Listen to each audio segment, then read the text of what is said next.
안녕하세요. 김어준의 뉴스공장, 이것만은 알아야 할 아침 뉴스. 또다시 이름을 잃어버린 ER뉴 코너를 담당하고 있는 시사인의 김은지입니다. 7월 8일 이후에 한 달 만에 다시 주말 특근의 진행을 맡았습니다.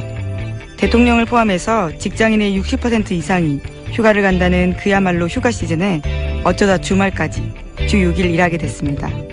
쉬지 못하는 분들께 연대의 마음 보내면서 힘차게 진행해 보겠습니다. 김어준의 뉴스공장은 묻어왔던 지난 한 주도 다양한 뉴스를 생산했는데요. 알짜배기만 다시 모았습니다. 8월 5일 토요일 뉴스공장 주말특근, 지금부터 함께 하시죠. 뉴스공장 최고의 콤비 안민석, 김성태 의원은 이번 주도 아웅다웅 하면서 최강 호흡을 자랑했습니다. 내부자 둘 다시 들어보시죠. 여의도의 톰과 제리 내부자 둘, 더불어민주당 안민석 의원 나오셨습니다. 네, 안민석 의원입니다. 오늘은 뭐 없습니까? 계획 이거 없습니까? 그냥 안민석 의원입니다. 자유한국당의 김성태 의원님 나오셨습니다. 무대에 수고들 많으십니다. 김성태입니다. 목소리가 굉장히 힘이, 요즘 분위기가 좋으십니까? 분위기 전혀 별로 안 좋습니다. 자, 두 분 다 오늘 왠지 재밌을 것 같은데. 어제 처음 나온 뉴스였는데, 안철수 전 대표가 경선 출마할지도 모른다는 뉴스가 오늘 나왔습니다. 제가 보기에는 이 정도면 안철수 전 대표 성격으로 봐서는 출마하는 거거든요. 출마하는데 이제 모양을 갖추고 의견을 들어보는 거지 출마하는 것 같은데 어떻게 보세요? 가서는 안 될 길을 가게 되면은 그 말로가 좋지 않을 거예요. 가서는 왜 안 될 길입니까? 자신이 만든 당에 자신이 당대표로 출마하는 것인데 뭐 어떤 점에서 가서는 안 될 길이라고? 안철수 만약에 당대표 출마하면 국민에게 염치 없는 짓이고요. 왜요? 안철수 후보가 표방했던 게 뭡니까? 새정치 아닙니까? 이 새정치는 이번에 제보 조작 사건으로 이렇게 박살이 났어요.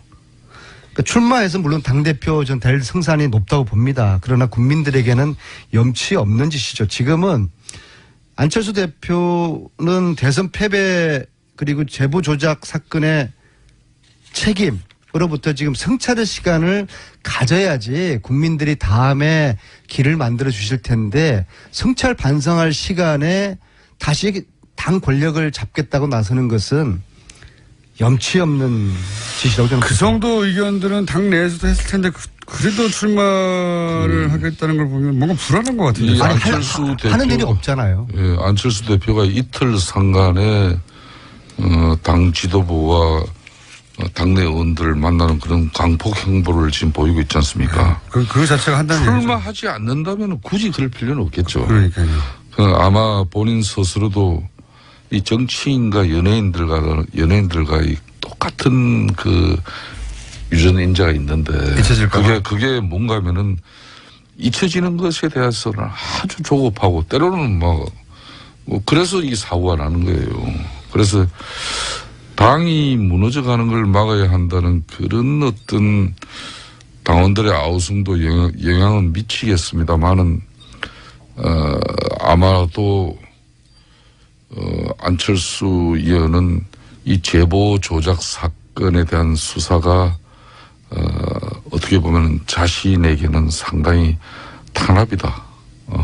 또 자신에게 대해 자신은 큰 위기다 이렇게 판단을 했을 겁니다. 그렇기 때문에 이걸 극복하려면은 뭔가 정치 일선 현장에서 또 대표성을 가지고 하는 거와 그렇지 않은 차이가 엄청나게 크죠. 그러니까 지금 안철수 전 의원은 지금 조급함이 있는 것 같아요. 그렇기 때문에 정치적 판단을 하지 않겠냐 이렇게 보고 있습니다. 조급해서. 이유는 뭐라고 그러십니까? 안민석 의원님 사선을 내리하신. 그 나름대로 안철수 입장에서 보면은 지금 이제 당의 위기지 않습니까? 그래서 구원투수로서 이 위기 상황을 타개하고자 하는 생각도 있으실 것이고요. 그리고 사실상 국민당원들이 바라는 것은 이 위기를 극복해 달라. 그래서 안철수 당권 재장을 통해서 다시 안철수 효과를 기대를 하는 것이죠. 특히 내년에 지방선거 앞두고서 믿을만한 얼굴 마담으로 내세울 수 있는 사람이 안철수 말고는 딱히 보이지 않으니까 이런 안철수 당 효과를 기대하는 것인데 이렇게 되면 다시 도로 안철수 당이 되는 것이죠. 특히 아마도 지금 호남 지역의 국민당 단체장들과 지방 의원들이 굉장히 지금 불안해할 것 아니겠습니까? 지방선거가 있으니까요. 지금 대선 이후에 7월 말까지 저희 당으로 입당한 신규 입당 한 6천 명이 했는데요. 호남에서 이 6천 명은 대부분 다 새로 입당한 분들이 아니라 과거에 국민당을 갔던 분들이 복당을 하는 분들이거든요. 그러니까는 이러한 당 전체의 위기적인 불안한 이런 상황에서 내년 지방선거 앞두고서 안철수 스스로가 이제 구원투수로 등판을 해야 되겠다라고 그렇게 지금 판단을 하고 있을 것 같아요. 김성태 의원님 그렇죠? 뭐 본인 이야기 다 해놓고 뭐 저한테 굳이 동의를 구하는 목적이 뭐예요? 아, 지난번에 스위스에서 나는 안민석이 웬만하게 이게 참 끌어다 넣으면은 제가 그 다음에는 어떻게 되는지 몰라가지고 늘. 본인이 다 좋은 거 다 하고 나서. 네. 스위스 저 박정희 뭐 통치자금이 있었다는 거기에 이제 가서 교포들 모임을 만들었는데요. 거기 한 안민석이 뱅커 박정희 통치 자금 이야기를 은행에 너무 급하게 그렇게 은행에 섣부르게 꺼내지는 마세요. 은행 근무하고 계시는 교포 한 분이 제 손을 꼭 잡으면서 거의 눈물을 걸썩이면서요. 의원님, 김성태 의원님 제발 좀 잘 좀 해주세요. 그 눈빛을 제가 잊을 수가 없어요. 김성태 의원님 그래서 오늘 제가 할 말이 많더라도 오늘 제가 김성태 의원님 그분 생각해서라도 저는 자제하겠습니다. 그렇게 하세요. 최순실 부정축제 자산 찾아서 굳고 환수시키는 게 우선인데 이게 너무 정치적으로 강폭적으로 이렇게 나가면 제가 우려하는 것은 정말 정쟁으로 흘러버리면은 그런 안민석 의원의 순수한 열정도 때로는 이 정쟁 속에서는 묻힐 수밖에 없습니다. 네, 명심하겠습니다. 그래서 제가 조심스럽게 저도 드리는 말입니다. 네, 알겠습니다. 너무 화기애애하시게 서로. 왜 이러십니까, 두 분? 네. 자, 이건 어떻습니까? 아니, 한반도가 위기 상황인데 문재인 대통령이 휴가를 갔다. 이 시국에 휴가가 시국이냐. 라는 야당의 비판에 대해서 안민석 의원님 어떻게 생각하십니까? 만약에 대통령께서 휴가를 취소했다고 하면은 휴가를 반납했다고 그러면 어찌 됐겠습니까? 더 불안하다? 국민들은 얼마나 불안했겠습니까? 그렇게 생각할 수도 있지만, 역시 휴가까지 취소하고서 이 국면에 대처하는구나. 짠하다. 이렇게 생각할 수도 있잖아요. 제가 볼 때는 제가 지난번에 이제 대통령 모시고 특별 수행원으로 방문을 했지 않았습니까? 네. 그게 이미 한 달이 넘었는데요. 그때만 하더라도 대통령께서 너무나 피곤해 하신. 이미. 야, 이거는 정말 인간의 어떤 체력의 한도를 지금 넘고 계시다 그랬는데 대통령은 인간이니까 쉬셔야 됩니다. 그런데 이번에 휴가 기간에도 불구하고 평창 산행하셨지 않습니까? 휴전선 가까이 있는 평창에서. 그분은 산행 가는 게 휴가인 것 같아요. 휴식인 것 같아요. 근데 저는 그게 본인의 휴식을 위해서도 그렇고 국민들에게 어떤 긴장감을 좀 늦추지 않는 측면에서도 저는 굉장히 적절하고 신의 한 수 일정이었다고 생각하거든요. 그래서 휴가도 나름대로 휴식 시간을 보내시면서도 평창을 가시고 그러나 또 휴가 반납을 하는 것은 국민들에게 더 불안감을 조성하는 거기 때문에 사실은 지도자로서는 국민들을 안심시켜주는 게 또 큰 역할이지 않겠습니까? 김성태 의원님 어떻게 생각하십니까? 저는 적절하다고 봅니다. 저도 전임 대통령들도 이 재임 시절에 대체적으로 내수 진작을 독려하면서 이렇게 공개적인 휴가를 갔다 왔죠. 휴가는 문제 없다고 생각하십니까? 뭐 그런 측면에서 대통령이 휴가를 가는 것까지 타이밍을 말하는 거죠. 이렇게 뭐라 해서는 안 된다고 봅니다. 다만 대통령도 휴식도 필요하지만은 이 국정 그리고 국가 안보를 위해서는 좀 일관성을 유지해주는 그런 게 중요하죠. 북한이 이렇게 도발하기 하루 전날 우스꽝스럽게도 우리 정부는 사드 배치 문제만 가지고 보더라도 일반 환경 영향 평가를 실시한다고 그랬지 않습니까? 그 뒤에 대통령이 바로 북한이 이렇게 도발하니까 사드 배치해라. 이렇게 임시지만은 지시를 했는데 이런 게 좀 보면은 좀 그렇습니다. 그래서 제가 휴가는 가시더라도 사드 임시 배치가 아니라 좀 완전 이 배치라고 왔어야 되는데. 국가 안보 특히 한미 동맹 관계에서 북한을 갖다가 이런 지금 대하는 자세나 태도가 상당히 일관성이 있어야 됩니다. 지금 민주당 내부에서도 뭐 어제 제가 그 방송하는 걸 아주 외교 안보 전문가 분이 있는데 그분도 이야기가 대화와 이런 압력 압박인데 지금 양쪽을 다 구사하고 있잖아요. 지금은 대합보다는 강압, 그분 표현이 강압입니다.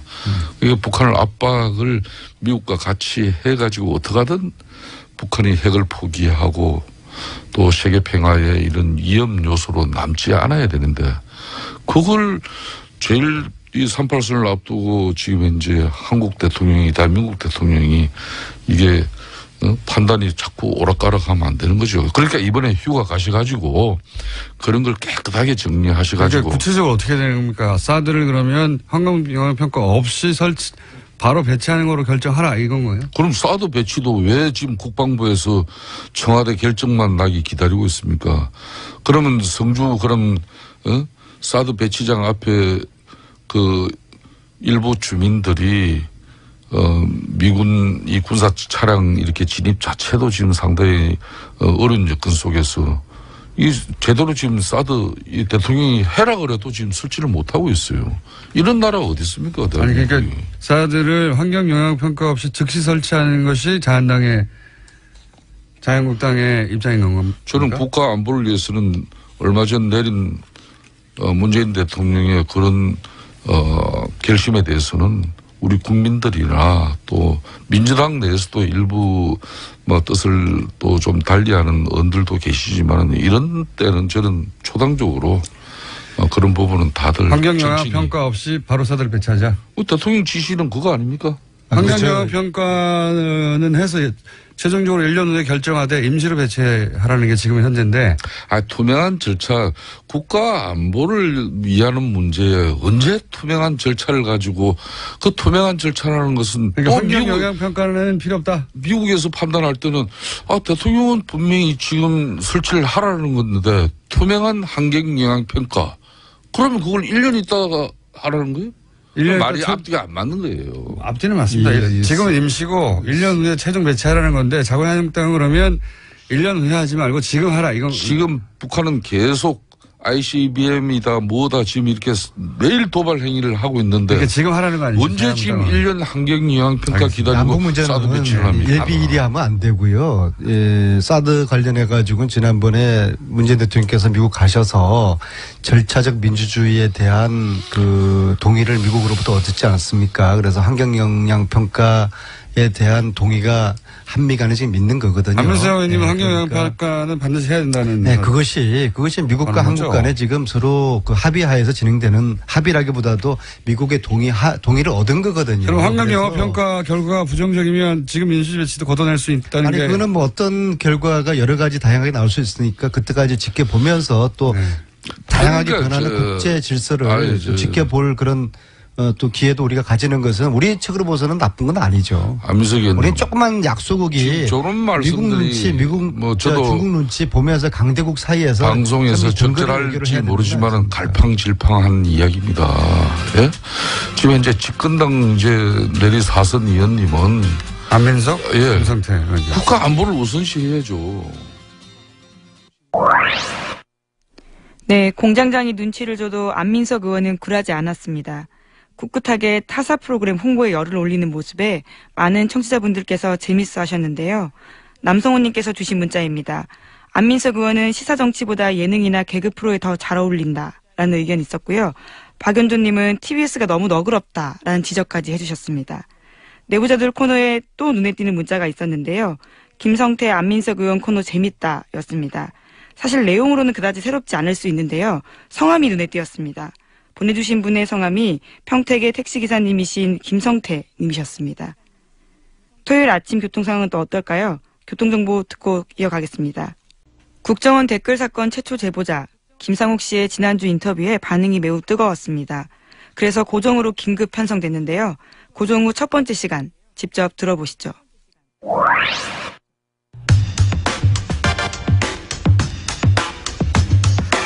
자, 지난주 저희가 최초로 국정원 고위 간부 출신으로 국정원 댓글 사건을 세상에 알렸던 김상욱 씨와 함께 인터뷰를 진행했습니다. 그 이후 반응이 뜨거워서, 사실 반응이 안 뜨거워도 제가 고정을 하려고 했어요.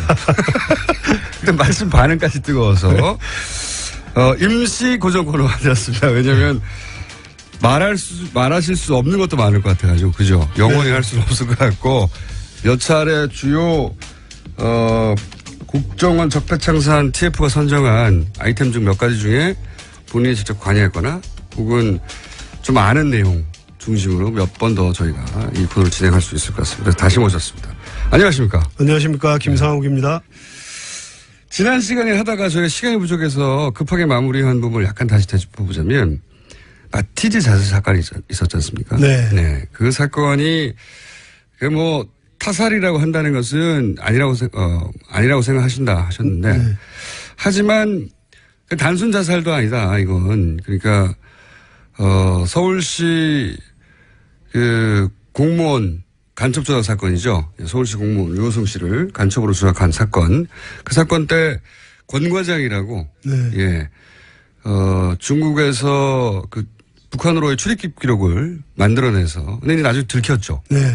들켜서 그때 이제 번개탄을 피우고, 그다음 중간에 발견되고 다시 살아나고 이런 사건이 있었습니다. 네. 그 사건을 거의 그대로 복제를 했는데 중간에 무슨 예기치 못한 사고가 있었던 게 아닌가 이렇게 네. 예상한다고 하셨잖아요. 네네. 네. 거기까지는 말씀하셨는데 그거 말고 또 일반은 잘 모르지만 그때 전문가가 보기에 야 이거 이상하다라고 생각하셨던 점 없었나요? 우선 그걸 제가 이제 벤치마킹 했을 거다라고 주장하는 권 과장 사건에서 예. 권 과장이 그 일산화탄소 중독으로 인해서 예. 단기 기억 상실증에 걸렸다. 네. 그래서 그 부분만 기억나지 않는다라고 했거든요. 그래서 그때 다시 생각이 높긴 해요. 예, 이 RCS 해킹 프로그램과 관련해서는 국정원과 정부가 예. 굉장히 공경에 처했었던 것 같아요. 맞습니다. 그래서 어떻게 민간인 사찰 부분 특히. 그렇죠. 예. 검찰과 국회에 조사가 예정이 돼 있었고, 그래서 그걸 피해 나갈 수 있는 유일한 방법이 뭘까라고 했던 거 이제 고민하다가 예. 그걸 기획을 했던 것 같은데 유사한 방법으로 빠져나갈 것을 왜냐하면 성공했거든요. 공간적 그렇죠. 케이스는. 예. 들어가서 병원에 들어가서 외부 출입이 안 되는 곳에서 한 달 지났더니 가라앉아 버렸어요. 네.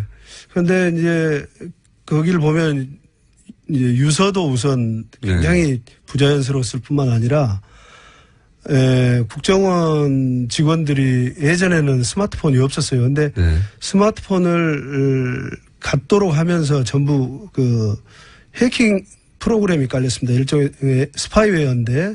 국정원 직원들이 쓰는 스마트폰은 반드시 해킹을 할 수 있게. 그래서 스파이웨어가 깔려 있어요. 예, 그래서 MDM이라는 일종의 스파이웨어가 깔려 있는데 그러면은 직원들이 무슨 일을 어디에 있는지 거의 내용도 확인할 수 있을 정도라고 그래요. 그러면 위치 파악도 되고. 그렇죠. 위치 파악은 뭐 기본이죠. 기본이죠. 그래서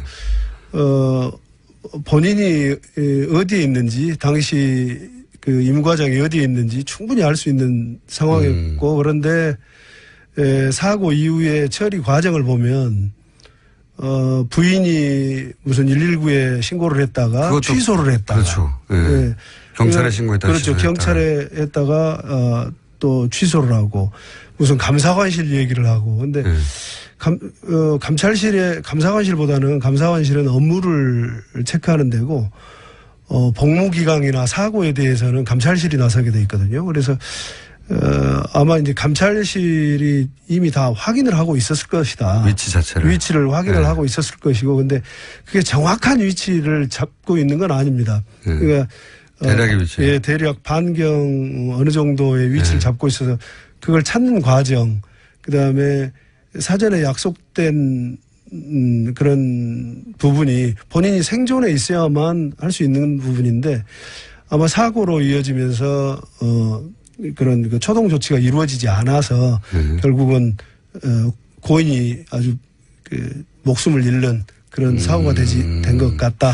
그러니까 기본적으로 스파이웨어가 깔려 있기 때문에 국정원 직원이 어디에 있는지는 국정원이 가장 먼저 아는데 그렇죠. 그렇죠. 예, 그런 말씀을 하신 거고. 그런데 국정원에서 부인한테 전화해서 어디 신고하라고 하고 하는 과정이 시간이 굉장히 오래 걸렸잖아요. 네. 결국 발견되는 게 11시 이후니까요. 11시 반인가. 그게 이제 국정원이 119에 신고하라고 하고 경찰에 신고하고 취소하고 하는 과정 전체가 필요 없었다는 말은 그렇죠. 하나 있죠. 예. 불필요한 과정이었죠. 그리고 그거는 뭐 제가 표현하자면 하나의 쇼였던 거고. 그런데 네. 이제 그게 너무 지체되면서 혹시 중간에 조치가 이루어져야 되는데 조치가 안 돼서 사망한 게 아닌가. 네. 이렇게 주장하신다는 네. 거죠. 일단 거기까지 알겠습니다.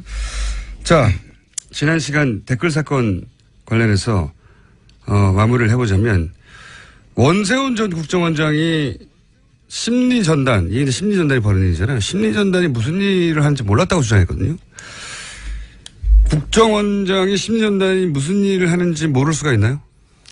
모를 수 없죠. 전혀 심리전단이 무슨 일을 하는지 예. 또 다른 부서가 어떤 부서가 무슨 일을 하는지 직원 개개인이 구체적으로 무슨 일을 하는지는 모르겠지만 당시 심리전단 같은 경우는 특수 목적을 가지고 예. 활동을 했단 말이에요. 대통령 선거에 개입한 거죠. 그렇죠. 예. 불법을 저지르고 있었는데 다 드러난 그 원장님 지시 및 강조 말씀에 드러났듯이 본인이 지시를 하고 했는데 몰랐다는 건 말이 안 되죠. 그리고 이런 일을 할 때는 사람도 우리 예산도 많이 쓰지 않습니까? 그렇죠. 외부의 협조자도 활용을 하게 돼 있고 예산도 많이 사용을 하고 뭐 예산 결제 당연히 해야 되는 거고 활동에 대한 결과물을 보고하게 돼 있습니다. 그런데 약 70여 명, 78명이 움직이면서 하고 있는 업무를 예. 보고하지 않았다면 그건 직무유기죠. 예. 그래서 전부 보고 받고 했을 것이기 때문에 원세훈 원장이 몰랐다는 것은 예. 전혀 말이 되지 않는다. 국정원의 특성상 말이 안 되는 것이다. 네. 예. 그러면은 이건 어떻습니까? 원세훈 국정원장이 안다면 그럼 이명박 대통령도 아는 겁니까? 이명박 최초 시작하면서 이명박 대통령한테 보고를 했을 것이기 때문에 그리고 청와대에서도 당시에 하고 있다고 들었었거든요. 그래서 청와대에서 하고 있다는 걸 모르는 청와대에서도 그 국정원 심리전단이 움직인 다음에 예. 청와대도 댓글 작업을 함께 했다. 그래서 국정원만 한 게 아니라 청와대 내 조직도 나름의 댓글 작업을 또 했다. 그렇게 알고 있고 그다음에 우리 공장장님이 또 확인하셨잖아요. 그 시발단인가. 시발단지. 그거 보면은 총체적으로 하고 있는데. 그렇죠. 외부 조직에서도 하고 있어요. 예, 시발단이라는 것은. 정보기관에서 한 것을 더군다나 이제 외부에서 하는 것들은 대통령이 보고를 안 받을 수도 있겠어요. 근데 국정원 직원이 하고 공조직에서 했던 것을 대통령이 몰랐다는 것은 말이 되지 않고 대통령에게 충분히 보고도 하고 생색도 내고 그랬을 거로 보입니다. 국정원장은 원래 독대해가지고 여러 가지 보고를 하지 않습니까? 그렇죠. 예. 그리고 국정원이라는 게 대통령 기관이잖아요. 예. 대통령 직속기관이죠. 예. 대통령 직속기관. 어느 곳에도 소속되어 있지 않는 직속기관인데 네. 국정원장이 알았으면 당연히 대통령한테 활동 내역을 보고하는 것이 원세훈이 몰랐다, 이명박이 몰랐다는 것은 말이 되지 않습니다. 전단과 국이 다 관여했는데. 그렇죠. 예. 지금은 대공수사국은 그 소속 직원 한 사람만 개인 일탈을 한 것으로 지금 그렇죠. 정리가 됐었어요. 예. 그렇군요. 한 가지 이거 관련해 가지고 제가 궁금한 것이 이런 겁니다. 이런 얘기하면 다 이전 정권에서도 댓글 달았다. 이전 정권에서도 뭐 했다. 항상 그런 얘기가 또 반론으로 나와요. 네. 근데 이전 정권이라고 하면 아마도 김대중 노무현 정권 시절을 얘기하는 것 같은데 김대중 노무현 정권 시절은 계셨고 처음 입사한 게 노태우 정부. 네, 오래되셨군요. 네. 노태우, 김영삼, 김대중, 노무현, 이명박 이렇게 겪으신 거 아닙니까? 예. 길게 겪으셨네요. 그러면은 그 안기부가 국정원이 되는 과정도 지켜보셨을 것이고. 그렇죠. 그렇죠. 그리고 이제 10년 동안 그 진보적 정권에서 다시 보수 정권으로 넘어가는 과정도 지켜보셨고. 네. 이 소위 이제 바로 직전 예를 들어서 노무현 정권 때 댓글 작업이 있었어요? DJ 노무현 정부 때 댓글 작업은 없었습니다. 그런 그 대북 심리전이라는 것은 네. 지금 이제 방송으로 밝히기에는 정말 원세훈 원장이나 이번 댓글 사건을 저질렀던 사람들이 명분으로 핑계거리로 내세우고 있는 고유한 의미의 심리전. 네. 그런 부분은 다른 형태로는 있었는데 말씀드리기에 부적절하고 네, 그건 이런 말씀하시고. 댓글을 통해서 무슨 국민들에게 정부 정책을 이렇게 홍보를 한달지 또는 대남 심리전, 원세훈이 말한 대남 심리전을 한달지. 대남 심리전. 예, 네. 이런 건 원래 대북 심리전 하라고 그렇죠. 만든 조직인데. 심리전은 앞에 생략돼 있는 괄호에 생략돼 있는 게 대북이에요. 당연히 그렇게. 대남 심리전이라는 게 이건 북한에서 하는 거지. 남한에서 왜 대남 심리전을 합니까? 그렇죠. 예. 예. 그래서 좀 말이 안 되는 거죠. 그 참여정부 이전까지 없었던 일을 이명박 정부에서 개척해서 시작한 겁니다. 대남. 예. 북한을 상대로 해야 돼. 그리고 북한을 상대로 하라고 훈련된 요원들이 이제 자국민을 상대로 심리전을 벌인 거 아닙니까? 그렇죠. 예, 그 기술을 가지고. 네. 그런 걸 한 거고요. 이건 어떻습니까? 노태우 정부, 김영삼 정부, 김대중 정부, 노무현 정부, 다시 이명박 정부 쭉 겪으면서 정부, 그러니까 국정원 안기부에 계셨으니까 이게 차이를 보셨을 거 아닙니까? 네. 정부가 안기부 혹은 국정원을 다루는 방식의 차이도 있었을 것이고. 네. 관두기, 그러니까 이명박 시절에 관두고 그 직전에 노무현이니까 일단 그 두 개만 비교해 보자면 그리고 뭐 그 이전 정권도 비교해 보자면 어떻습니까? 어떤 차이가 있습니까? 느끼시기에. 예, 우선 이제 노태우 YS 때까지는 군인 같았어요. 저희들이 약간 아하. 군인과 같은 상명하복이 굉장히 엄격한 네. 조직이었고, 그다음에 DJ가 들어서면서 국정원이 됐죠. 이제 국정원으로 변화되면서 산업 스파이 같은 국익 보호 활동을 좀 하는 게 좋겠다.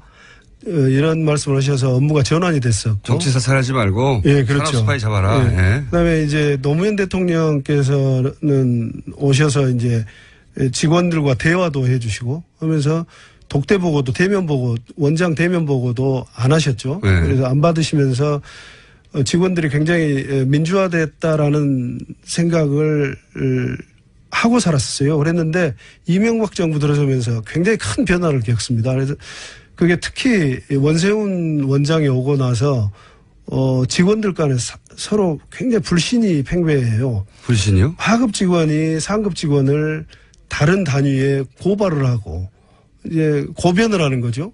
저 술자리에 있었던 일들을 술자리에서는 없는 데서 나라님도 요구한다고 그러는데 뭐 원장이나 이명박 대통령에 대해서 뭐 술자리에서 농담도 할 수 있고 네. 불평불만도 할 수 있고 그런데 그런 것이 자신의 지휘하에 있는 직원임에도 불구하고 그 직원이 하급 직원이 감찰실에 소위 찌른다고 하죠. 갖다 찌르고 그런. 그러니까 지금 말씀은 요약하면 노무현 정부 시절에는 뭐 상호 토론도 하고 막 그랬는데. 그렇죠. 이명박 정권 들었으면서 싹 바뀌어가지고 다시 국정원 직원끼리 서로 감시하는 그런 분위기가 만들어졌다는 겁니다. 감시를 했는데 그게 완전히 파괴된 게 감시의 정도가 네. 하급 직원이 그 좀 전에 말씀드린 상명하복은 그만두고 자기가 관할하는 직원인데도 그렇죠. 뭐 무슨 6급 직원이 3급 간부의 감찰실에다 사적인 자리에서 있었던 얘기를 찔러가지고 왜 찔른다 할지. 그럼 어떻게 그 조직 생활을 합니까? 그렇죠. 감찰이 저 같은 경우는 이제 감찰과 인사 파트를 근무를 했었는데 감찰이 특히 잘 아시겠네. 예, 내사를 하려고 하면 직원들이 서로 감춰주거든요. 그렇겠죠. 네. 당연히. 근데 이걸 일부러 와가지고 고변을 하고 했다는 게 이건 있을 수 없는 조직이라고도 할 수 없는 상태의 국정원을 만들어 놓은 겁니다. 그렇게 했던 이유는 아마도 이전 정권에 충성하는 사람이 누군지 감시해서 색출하라 이런 지시가 있었나 보죠? 그런 직접적인 지시보다는 분위기를 만들었다. 아마추어 원장이 와가지고 개인의 품성도 영향을 미쳤을 거라고 생각을 해요. 원세훈 원장 개인의 품성도 영향을 미쳤고, 그 다음에 이명박의 청와대에 파견됐다가 원세훈을 따라서 들어온 직원들이 있었어요. 네. 어떤 사람은 인사의 핵심 요직을 맡았고, 어떤 사람은 특보라는 직책을 가지고 들어왔고, 5급 직원인데 갑자기 원장 특보로 왔어요. 그러다 보니까 이제 그 5급이 1급 임명에 관여를 하고 그런 사건이 생기고, 그 직원은 결국 나중에 박근혜 정부 때 해임됐던가 파면됐던가 했습니다. 할 얘기가 너무 많네요. 오늘 여기까지 하겠습니다. 네. 네, 다음 주에 다시 뵙겠습니다. 네. 김상우 씨였습니다. 네, 감사합니다. 네, 이 코너도 이름을 공모하고 있죠. 역시나 기발한 아이디어가 넘쳐났습니다. 0123번님은 김상욱의 실화냐라는 제목 제시해 주셨고요. 김태현님은 다크나이트, 7759번님은 정원이의 과거, 0584번님은 막장원 제시해 주셨습니다. 다른 분들은 어떠실까요? 샵 0951 50원 유료 문자 이용하시거나 카카오톡 TBS 친구 맺기 하시면 무료로 의견 보내실 수 있습니다. 또 TBS 게시판, 팟빵 게시판, 페이스북 김어준의 뉴스공장에 의견 주셔도 좋습니다. 김어준 공장장은 비록 불친절해도 뉴스공장 스태프들은 여러분들의 의견을 경청한다라고 제작진들이 굉장히 강조하고 있습니다. 지금 바로 의견 주세요. 뉴스공장 스튜디오에 또다시 외국인 게스트가 찾아주셨습니다. 미국에서 한반도 사드 배치 반대 운동을 펼치고 있는 분들인데요. 직접 들어보시죠. 지난 25일 사드 배치 철회 미국 평화시민 대표단이 입국을 했습니다. 많은 분들이 잘 모르실 텐데, 그래서 오늘 저희 뉴스공장은 미국 평화시민 대표단 중에 두 분을 모셨어요. 지난 2012년과 2016년 미국 대선 녹색당 대통령 후보였던 질 스타인치. 안녕하세요. Hi. 안녕하십니까. It's awesome to be here. 여기에 Thank you. 오게 돼서 너무 영광입니다. 네, 감사합니다. 그리고 미국 여성평화단체 코드핑크의 대표 메데안 벤자민 씨도 나오셨습니다. 안녕하세요. Hello. We've heard so much 안녕하십니까. about the show. 여기에 오게 돼서 아주 기쁩니다. 첫 번째 질문을 드릴게요. 우선 미국 시민평화대표단을 파견한 것이 이제 태스크포스라는 이름을 불린다고 하는데, 1년 전에 결성된 연대 기구라고 들었어요. 이 기구가 어떤 활동을 하는 것인지 좀 소개해 주십시오. If you ask most Americans, 사드라는 이야기를 들으면 들으면 그 어떤 남자 이름 생각할 거예요. 그만큼 사드는 알려지지 않은 거예요, 미국에서. 그렇기 때문에 이 그룹의 가장 중요한 역할은 왜 사드가 한국 사람들한테 불필요한가? 그리고 왜 사드가 종국에는 우리 세계의 평화에 불필요한가? 그런 것을 알려내는 가장 기본적인 교육을 하는 것을 지향하는 그룹입니다. 알겠습니다. 자, 그럼 이번에 한국에 오신 이유는 정확하게 뭔가요? for me, the struggle. 제가 여기 오게 된 이유는 사실은 우리 여기 성주의 싸움이 세계 전 지역에서 일어나는 굉장히 힘든 많은 싸움의 하나의 심볼이나 대표적인 사례라고 생각하기 때문입니다. 제가 여기에 예전에 그 녹색당의 대선 후보로 정치인으로도 왔지만 하지만 또 제가 심심찮게 여기서 지금 계속 저를 대표하는 말로 얘기하는 것은 화난 엄마. 예. 왜냐면은 우리의 미래가 사드는 끊임없이 증강되는 군비 경쟁이나 핵무기에 대한 위기 상황은 우리의 전체 미래가 달려있기 때문입니다. 알겠습니다.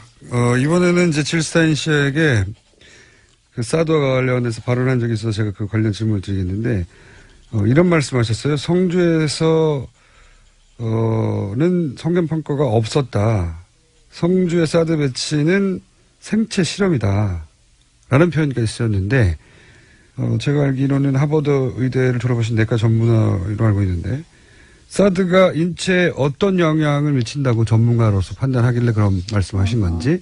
The only way to know is to do the. 그것을 알기 위해서 환경 영향 평가는 불가피합니다. 우선 알 방법이 없죠. 이 환경 영향 평가를 통해서 복잡하고 다양한 모델의 중층적인 환경 영향 평가를 통해서 사드가 우리의 생체 그리고 우리가 살아가고 있는 환경에 미치는 영향을 알 수 있습니다. 그 괌에서는 2년에 걸쳐진 굉장히 자세한 환경 영향 평가를 했다고 들었는데요.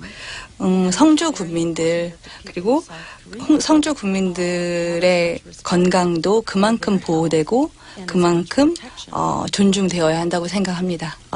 The U.S. Army 미국 handbook 군 장비 사용 설명서에 의하면 사드에 노출되면 일정 정도의 거리에서 노출되면 이 내장 기관이 화상을 입는 것처럼 그러니까 우리가 전자오븐, 전자 마이크로 오븐. 예. 마이크로 오븐에서 뭘 음식 고기 넣으면 화상 입는 것 다 익는 것처럼 그렇게 된다는 이야기가 있습니다. 경고가 그렇기 있다고. 때문에 예. 인체에 어떤 영향을 미치는지 알려면 정말 자세하고 꼼꼼한 환경 영향 평가가 필수 불가결한 조건입니다.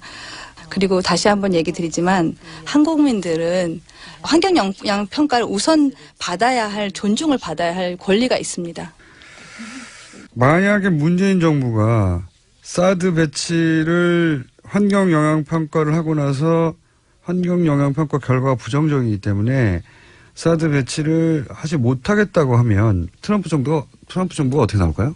I think it would be 그것은 사실 상당히 멋진 일인데요.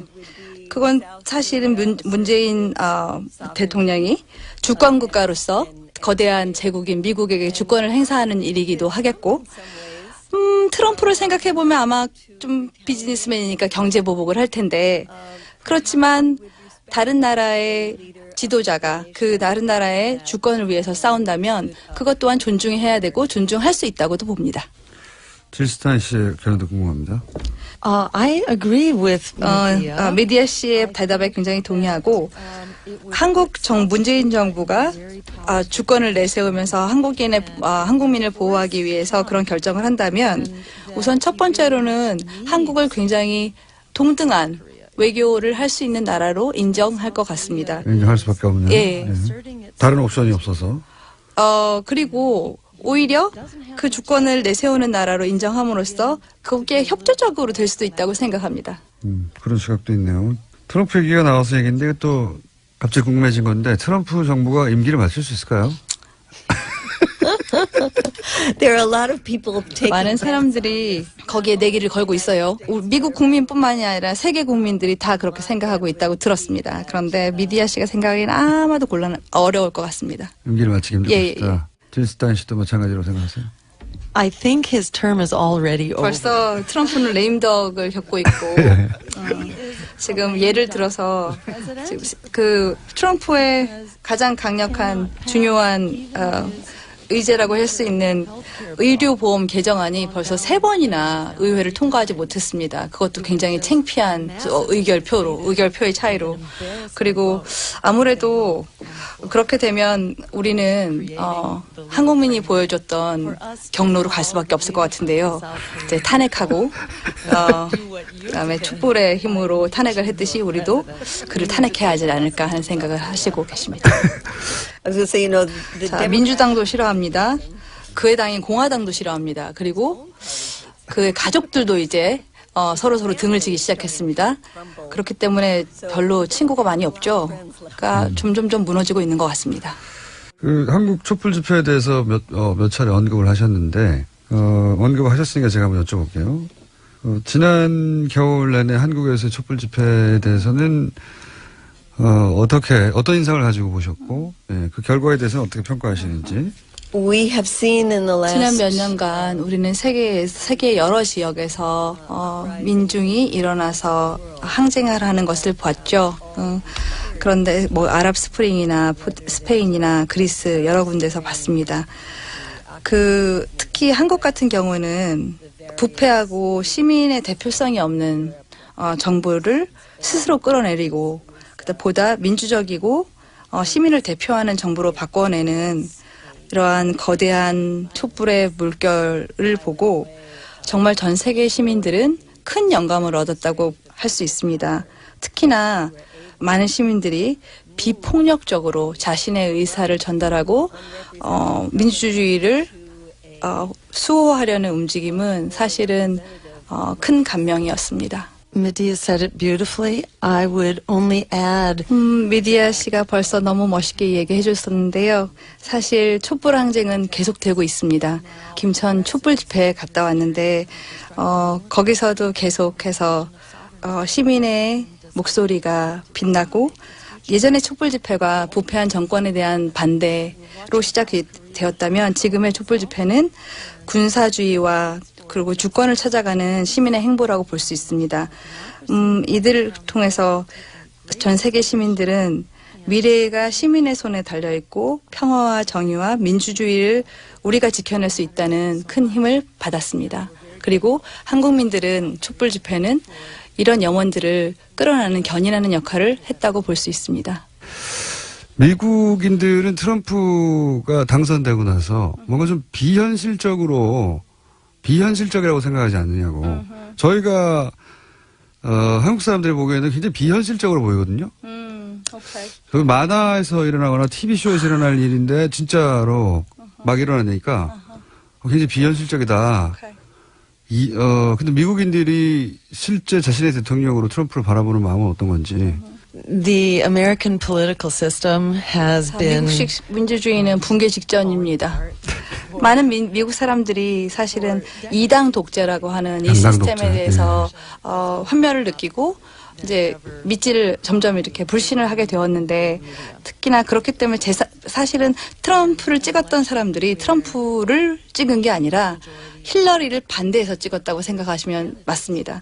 그래서 제3의 후보들에 대한 관심이 많이 있었으나 저 같은 제3의 후보들이 미디어나 여러 가지 언론의 주목을 거의 받지 못했습니다. 그래서 미국민들은 거기에 대해서 알지도 못했었고 트럼프가 대통령이 된 지금 미국은 앞으로 나아질 길밖에 없다. 이렇게 생각하시면 되고 굉장히 다이내믹한 운동성을 가지고 있습니다. 그러니까 잘 지켜봐 주십시오. 한 가지 더 얘기하고 싶은 건 유명한 소설가이자 시인 앨리스 워커 씨가 한 말인데 민중이 가장 쉽게 자신의 힘을, 정치력을 포기하는 것은 자신이 힘이 있다는 걸 모르는 것이다. 그렇게 말씀을 하면서 마치고 싶습니다. 그 미국 일반 대중이 탄핵이라는 것에 대해서 가능하다고 생각을 하나요? Oh, yes. It's very popular. 당연합니다. 굉장히 탄핵이라는 것에 사람들이 좀 더 적극적으로 반영하기 시작하고 트럼프가 트위트를 하나씩 더 날릴 때마다 사람들은 거기에 더 많이 결합하고 가까이 갑니다. 이제 한국에서 사드를 찬성하는 사람도 물론 있어요. 한국에서도. 그리고 반대하는 사람들도 있습니다. 그럼 한국에서 사드 배치를 반대하는 사람들하고 지금 미국에서 이제 사드 반대 연대가 앞으로 이 싸움은 적어도 환경영향평가가 끝날 예정인 대략 1년여 정도는 더 이어질 수 있을 것 같은데. 1년 동안 어떤 일을 함께 할 수 있을까? 거기에 대한 아이디어가 있으신지. there's a very powerful movement here. 김천과 성주 그리고 성주 원불교 지부에서 보여줬던 주민들의 용기는 사실 굉장히 전염성이 강했습니다. 이 전염성을 가지고 우리가 돌아가서 우선 몇 가지 할 수 있는 아이디어 중에 하나는 첫 번째는 세계 동시다발적인 곳에서 시위를 한다. 예. 두 번째는 성주하고 미국하고 동시한다든지. 그렇죠. 예. 미국의 여러 도시에서도 함께. 그다음 두 번째는 군수복합체나 아니면 다른 이런 사드나 이런 여러 가지의 무기를 만드는 그런 곳에서 투자를 셰어홀더들이 주주들이 투자를 철회하는 투자 철회 운동을 벌인다. 그렇지만 주주들이라고 해서 뭐 돈이 많은 사람만 있는 건 아니에요. 왜냐하면은 연금을 받는 사람들은 우리의 돈이 어딘가로 항상 주주의 몫으로 투자가 되고 있기 때문에 모든 사람들이 참여할 수 있는 운동입니다. 자, 오늘 말씀 감사하고요. 그러면 여기까지 하겠습니다. 지금까지 사드 배치 철회 미국 평화시민 대표회 질 스타인 씨 그리고 메데아 벤자민 씨였습니다. 감사합니다. Thank you so much. 감사합니다. Thank you so much. It's great to be on with such a famous person. 감사합니다. 이렇게 유명한 사람을 만나 뵙게 돼서 감사합니다. Thank you. Okay, good. 네, 강혜정님께서는 뉴스공장은 깊이가 다르다라는 칭찬해 주셨습니다. 이 인터뷰를 들으니 사드는 미국 트럼프 대통령의 의지가 더 큰 것 같다라는 건데요. 미국 내 시민단체와 한인들의 시위가 더 필요할 듯하다라는 의견 주셨습니다. 김어준의 뉴스공장이 다른 시사 프로그램과 차별화되는 점은 바로 출연진을 국내로 한정하지 않는다라는 점 때문인데요. 세계적인 석학 리처드 도킨슨부터 중국의 대작가 위아, 저도 정말 팬입니다. 이런 분들 좀처럼 만나기 힘든데 스튜디오까지 방문해 주셨습니다. 조만간 또 국내 라디오 시사 프로그램에서는 매우 만나기 힘든 외국 인사가 인터뷰 있다라고 하는데요. 많이 기대해 주십시오. 이어서 토요일 아침 교통 상황 알아보겠습니다. 청취자 여러분은 지금 어디에서 무엇을 하면서 뉴스공장 주말 특근을 듣고 계신가요? 인천공항이 휴가 인파로 북새통이다. 유명 해수욕장에 수십만 명이 모였다. 이런 기사 접할 때마다 상실감 느끼고 계신 건 아닌지 모르겠습니다. 비정규직 열의 7은 휴가 계획이 없고 자영업자 열의 6은 휴가를 가지 못한다라는 여론조사 굳이 거론하지 않더라도 우리 주위에는 무더운 날씨야 사투 벌이면서 고단한 일상을 버텨내고 있는 분들이 많습니다. 굳이 멀리 떠나야만 휴가인가라는 생각도 드는데요. 쉽고 간편하게 더위를 이겨내는 법 한 가지 소개해드리겠습니다. 선풍기나 에어컨을 켜고 혹시나 놓친 김어준의 뉴스공장 다시 청취해보시는 건 어떨까요? 아, 그리고 또 자랑할 소식 하나 있는데요. 최근 실시한 청취율 조사에서 뉴스공장 주말특근이 동시간대 압도적인 1위를 차지했다라고 합니다. 주말특근까지 사랑해주시는 청취자 여러분들 덕분입니다. 뉴스공장 주말특근 오늘 준비한 수서는 여기까지인데요. 저는 월요일 아침 신선한 뉴스와 함께 다시 인사드리겠습니다. 감사합니다. 시사인 김은지였습니다. 거든요. 그러니까는 이러한 당 전체의 위기적인 불안한 이런 상황에서 내년 지방선거 앞두고서 안철수 스스로가 이제 구원투수로 등판을 해야 되겠다라고 그렇게 지금 판단을 하고 있을 것 같아요. 김성태 의원님 그렇죠? 뭐 본인 이야기 다 해놓고 뭐 저한테 굳이 동의를 구하는 목적이 뭐예요? 아, 지난번에 스위스에서 나는 안민석이 웬만하게 이게 참 끌어다 넣으면은 제가 그 다음에는 어떻게 되는지 몰라가지고 늘. 본인이 좋은 거 다 하고 나서. 네. 스위스 저 박정희 뭐 통치자금이 있었다는 거기에 이제 가서 교포들 모임을 만들었는데요. 거기 한 안민석이 뱅커 박정희 통치자금 이야기를 은행에 급하게 그렇게 은행에 섣부르게 꺼내지는 마세요. 은행 근무하고 계시는 교포 한 분이 제 손을 꼭 잡으면서 거의 눈물을 글썽이면서요. 의원님, 김성태 의원님 제발 좀 잘 좀 해주세요. 그 눈빛을 제가 잊을 수가 없어요. 김성태 의원님 그래서 오늘 제가 할 말이 많더라도 오늘 제가 김성태 의원님 그분 생각해서라도 저는 자제하겠습니다. 그렇게 하세요. 최순실 부정축제 자산 찾아서 꼭 환수시키는 게 우선인데 이게 너무 정치적으로 강폭적으로 이렇게 나가면 제가 우려하는 것은 정말 정쟁으로 흘러버리면은 그런 안민석 의원의 순수한 열정도 때로는 이 정쟁 속에서는 묻힐 수밖에 없습니다. 네, 명심하겠습니다. 그래서 제가 조심스럽게 저도 드리는 말입니다. 네, 알겠습니다. 너무 화기애애하시게 서로. 왜 이러십니까, 두 분? 네. 자, 이건 어떻습니까? 아니, 한반도가 위기 상황인데 문재인 대통령이 휴가를 갔다. 이 시국에 휴가가 시국이냐. 라는 야당의 비판에 대해서 안민석 의원님 어떻게 생각하십니까?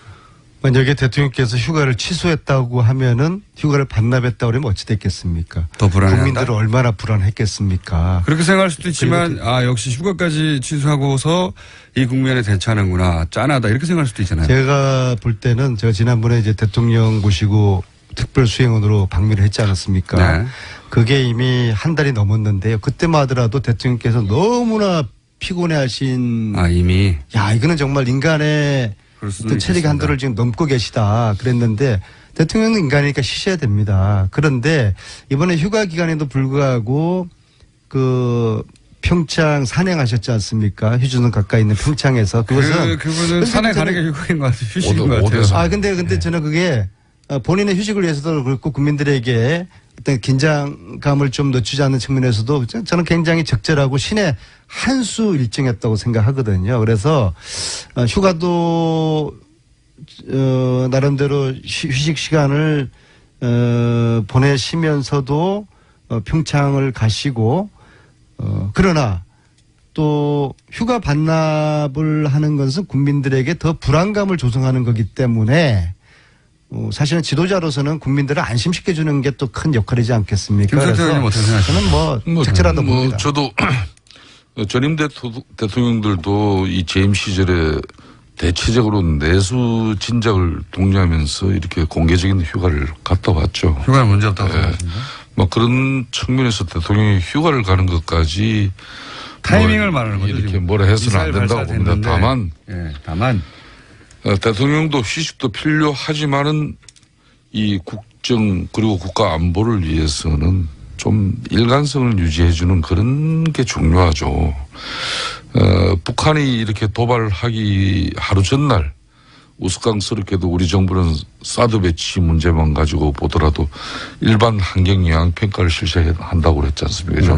그 뒤에 대통령이 바로 북한이 이렇게 도발하니까 사드 배치해라. 이렇게 임시지만은 지시를 했는데 이런 게 좀 보면은 좀 그렇습니다. 그래서 제가 휴가는 가시더라도 사드 임시 배치가 아니라 좀 완전 이 배치라고 왔어야 국가 안보 특히 한미 동맹 관계에서 북한을 갖다가 이런 지금 대하는 자세나 태도가 상당히 일관성이 있어야 됩니다.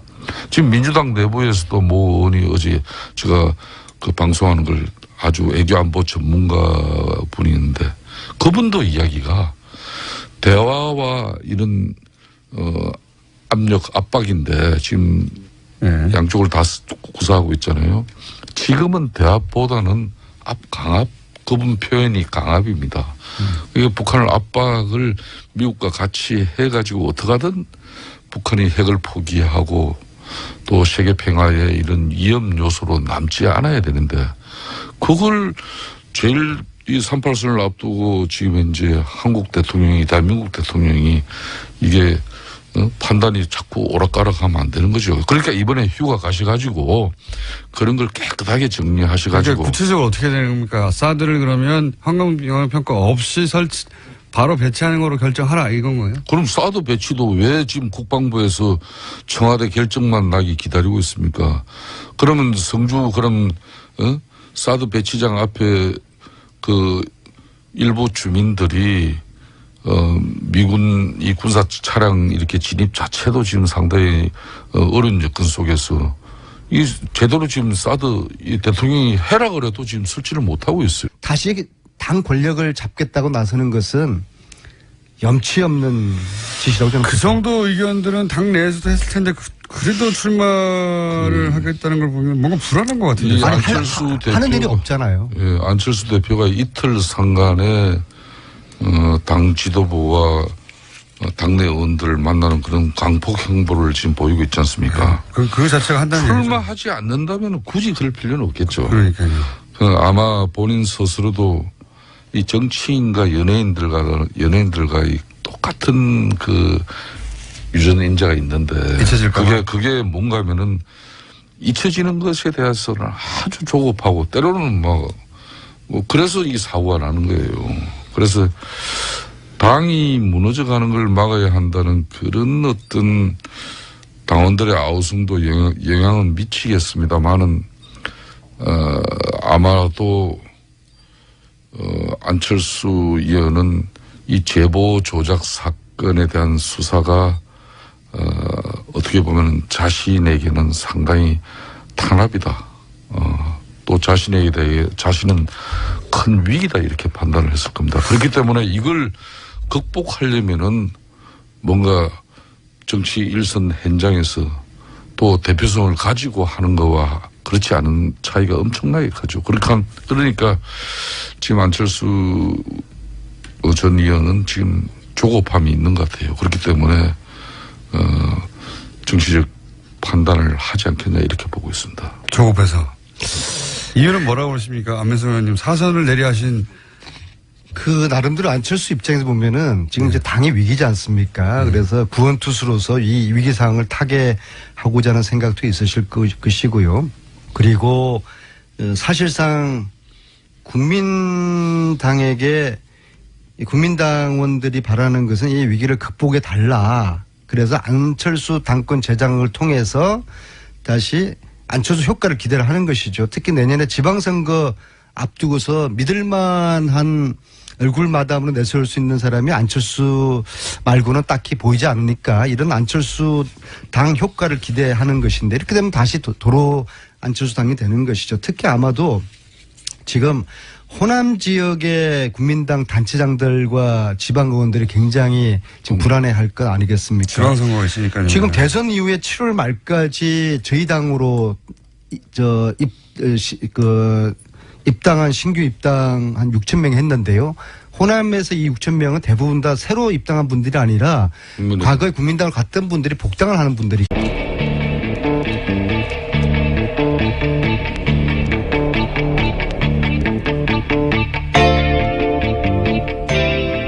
안녕하세요. 김어준의 뉴스공장 이것만은 알아야 할 아침 뉴스. 또다시 이름을 잃어버린 ER뉴 코너를 담당하고 있는 시사인의 김은지입니다. 7월 8일 이후에 한 달 만에 다시 주말 특근의 진행을 맡았습니다. 대통령을 포함해서 직장인의 60% 이상이 휴가를 간다는 그야말로 휴가 시즌에 어쩌다 주말까지 주 6일 일하게 됐습니다. 쉬지 못하는 분들께 연대의 마음 보내면서 힘차게 진행해 보겠습니다. 김어준의 뉴스공장은 묻어왔던 지난 한 주도 다양한 뉴스를 생산했는데요. 알짜배기만 다시 모았습니다. 8월 5일 토요일 뉴스공장 주말 특근 지금부터 함께 하시죠. 뉴스공장 최고의 콤비 안민석, 김성태 의원은 이번 주도 아웅다웅 하면서 최강 호흡을 자랑했습니다. 내부자 둘 다시 들어보시죠. 여의도의 톰 가자리 내부자들 더불어민주당 안민석 의원 나오셨습니다. 네, 안민석 의원입니다. 오늘은 뭐 없습니까? 계획 이거 없습니까? 그냥 안민석 의원입니다. 자유한국당의 김성태 의원님 나오셨습니다. 무대에 수고들 많으십니다. 김성태입니다. 목소리가 굉장히 힘이 요즘 분위기가 좋으십니까? 분위기 전혀 별로 안 좋습니다. 자, 두 분 다 오늘 왠지 재밌을 것 같은데 어제 처음 나온 뉴스였는데 안철수 전 대표가 경선 출마할지도 모른다는 뉴스가 오늘 나왔습니다. 제가 보기에는 이 정도면 안철수 전 대표 성격으로 봐서는 출마하는 거거든요. 출마하는데 이제 모양을 갖추고 의견을 들어보는 거지 출마하는 것 같은데 어떻게 보세요? 가서는 안 될 길을 가게 되면은 그 말로가 좋지 않을 거예요. 가서는 왜 안 될 길입니까? 자신이 만든 당에 자신이 당대표로 출마하는 것인데 뭐 어떤 점에서 가서는 안 될 길이라고?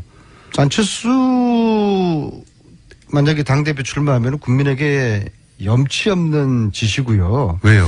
안철수 후보가 표방했던 게 뭡니까? 새정치 아닙니까? 이 새정치는 이번에 제보 조작 사건으로 이렇게 박살이 났어요. 그러니까 출마해서 물론 당대표 전 될 승산이 높다고 봅니다. 그러나 국민들에게는 염치 없는 짓이죠. 지금은 안철수 대표는 대선 패배 그리고 제보 조작 사건의 책임으로부터 지금 성찰의 시간을 가져야지 국민들이 다음에 길을 만들어 주실 텐데 성찰 반성할 시간에 이런 나라 어디 있습니까? 아니 그러니까 사들을 환경 영향 평가 없이 즉시 설치하는 것이 자유한국당의 입장인 건가요? 저는 국가 안보를 위해서는 얼마 전 내린 문재인 대통령의 그런 결심에 대해서는 우리 국민들이나 또 민주당 내에서도 일부 뜻을 또 좀 달리하는 언들도 계시지만 이런 때는 저는 초당적으로 그런 부분은 다들 환경영향 평가 없이 바로 사들 배치하자. 대통령 지시는 그거 아닙니까? 환경영향 평가는 해서 최종적으로 1년 후에 결정하되 임시로 배치하라는 게 지금 현재인데. 투명한 절차, 국가 안보를 위하는 문제에 언제 투명한 절차를 가지고 그 투명한 절차라는 것은 그러니까 환경영향 평가는 필요 없다. 미국에서 판단할 때는 대통령은 분명히 지금 설치를 하라는 건데 투명한 환경영향 평가. 그러면 그걸 1년 있다가 하라는 거예요? 말이 앞뒤가 안 맞는 거예요. 앞뒤는 맞습니다. 지금은 임시고 1년 후에 최종 배치하라는 건데 자유한국당은 그러면 1년 후에 하지 말고 지금 하라. 이건 지금 북한은 계속 ICBM이다 뭐다 지금 이렇게 매일 도발 행위를 하고 있는데 그러니까 지금 하라는 거 아니죠? 언제 지금 1년 환경영향평가 기다리고 남북 문제는 사드 배치를 합니까? 예비일이하면 안 되고요. 예, 사드 관련해 가지고는 지난번에 문재인 대통령께서 미국 가셔서 절차적 민주주의에 대한 그 동의를 미국으로부터 얻었지 않았습니까? 그래서 환경영향평가에 대한 동의가 한미 간에 지금 있는 거거든요. 안민석 의원님은 예, 환경영향평가는 반드시 해야 된다는. 네, 그것이 미국과 하는 한국 거죠. 간에 지금 서로 그 합의하에서 진행되는 합의라기보다도 미국의 동의를 얻은 거거든요. 그럼 그래서 환경영향평가 결과가 부정적이면 지금 민주주의 배치도 걷어낼 수 있다는 아니 게. 그거는 뭐 어떤 결과가 여러 가지 다양하게 나올 수 있으니까 그때까지 지켜보면서 또 네. 다양하게 그러니까 변하는 국제 질서를 아니, 지켜볼 그런 또 기회도 우리가 가지는 것은 우리 측으로 보서는 나쁜 건 아니죠. 안민석 의원님. 우리는 조그만 약소국이 지금 저런 미국 말씀들이 눈치, 뭐 저도 중국 눈치 보면서 강대국 사이에서 방송에서 좀 근거를 적절할지 해결을 해야 모르지만은 되는 갈팡질팡한 이야기입니다. 예? 지금 이제 집권당 이제 내리 사선 의원님은 안민석, 예. 김성태 의원님. 국가 안보를 우선시해야죠. 네, 공장장이 눈치를 줘도 안민석 의원은 굴하지 않았습니다.